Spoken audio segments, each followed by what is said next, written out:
There's a story my family likes to tell me when I was about 2 years old, sitting at my grandparents' dinner table and pointing excitedly at the window, saying cat over and over again.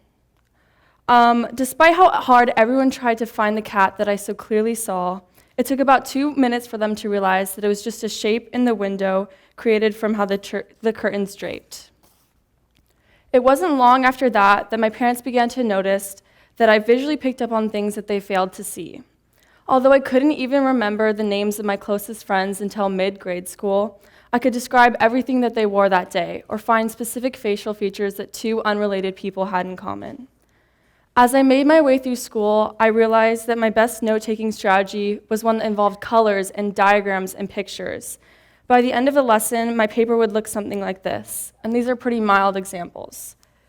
I remember telling my mom that I learned better when teachers dressed interestingly, or with colors and accessories, or when they used 2 or more colors on the whiteboard. I noticed the smallest visual details in my day-to-day lives, like when someone cuts their fingernails, or the computer screen is a little bit cleaner than the day before. With such a visual brain, I've also experienced many challenges in writing, math, and conversational skills. I've often felt embarrassed about my work, which meant that I was less likely to get the help that I so desperately needed. In middle school, where I frequently found myself in the middle of large groups with multiple conversations going on, I found myself one beat behind. And as a tall, awkward tween whose ears stuck out a little bit too much, this proved to be really difficult, especially as friendships began to rely more on conversations and rather on shared activities. Especially during this time was when I fell in love with dance, my ability to express myself using my body and visuals rather than just saying things. These challenges led me to reflect on and explore what was actually going on in my brain. And through some research, I found that I have a rare condition called synesthesia. Synesthesia is often referred to as the blending of senses, such as one's hearing, sight, or taste. As Dr. Veronica Gross from Boston University explains it, synesthesia is when a certain part of the sense is activated and then another unrelated part of the sense is activated as well. Around 1 in every 2,000 people are estimated to have synesthesia, and it's thought to be caused by the hyperexcitability of neurons in the primary visual cortex. This results in some people tasting colors or hearing sound or seeing sound. And for me, this hyperexcitability of neurons in the visual cortex manifests in almost every number and letter having a corresponding color and personality. Before knowing what synesthesia was or that someone could be a synesthete, I thought this was how everyone's brain worked. I thought everyone knew that the number 3 was green and that the number 8 was a purpley blue and that 8 hated the numbers 6 and 7. I thought people knew that my name was a pink lemonade or sometimes a lavender, but if you take out the extra L and E, it turns into a completely different color.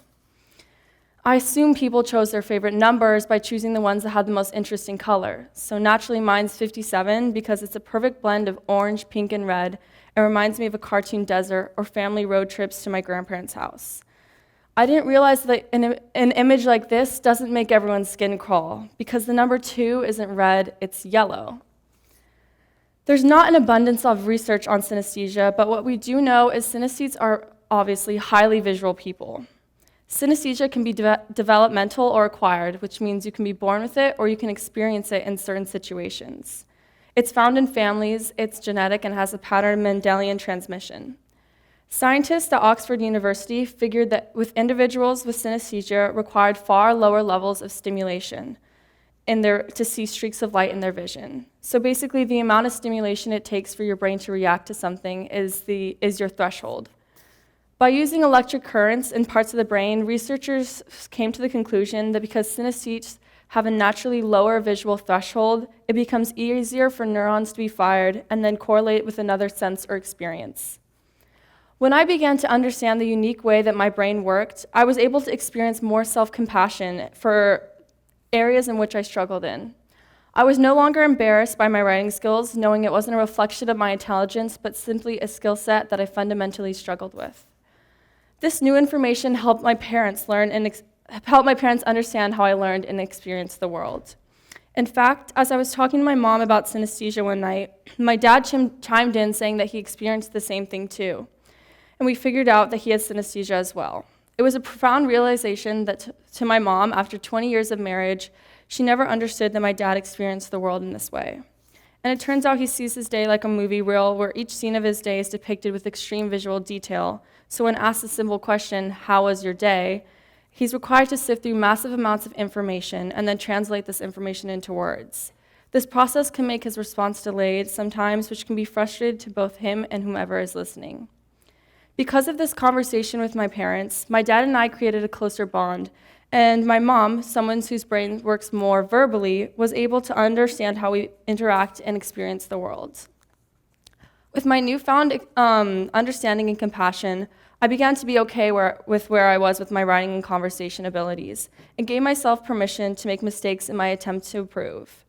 Because the people around me understood me better, I was no longer apprehensive to share my work, knowing that they'd be patient and appreciative of my efforts. Over time, I even began to challenge myself. I understood the importance of being able to communicate clearly in all aspects of my life, so I decided to take AP Language as well as journalism as a way to strengthen my writing and communication abilities. Neither of these classes have been very easy for me, but with hard work, teacher and editor feedback and support, I found both growth and success in ways unimaginable to my middle school self.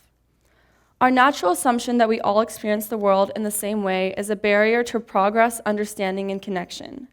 Sure, not everyone has a random, hard-to-pronounce neurological condition like synesthesia, but all of us have something unique about how our brains work. Maybe you find that you're an auditory learner or feel most comfortable when things are explained to you out loud. Maybe you find that you need absolutely zero distractions when you're doing your math homework, like music or noise. Or maybe for you, biological systems are best understood with a video. All of our preferences, strengths, and areas of struggle are valid and should be encouraged, and we should encourage others to address them in the most non-judgmental ways as possible. Knowing that, what if we all started having conversations with our friends and family about the ways our brains work or how we experience the world? How would it feel if our teachers understood us each on a deeper level? What if we saw our perceived weaknesses in the context of our strengths, or saw them as opportunities rather than obstacles? Taking a few minutes to think about how your unique self can be the key to your success in the future. Try it. When you're driving in your car or brushing your teeth, think about the way your brain works and how you experience the world, and then reflect. And then once you self-reflect, you must share these findings with those around you, like I did with my family or my dad did with my mom. Keeping these important self-discoveries to ourselves might cut us off from benefiting from the way that our brains work. Once you do this, you might even be surprised about what you learn about yourself and those you care about. You may even be surprised about what you accomplish once you know yourself better. Thank you.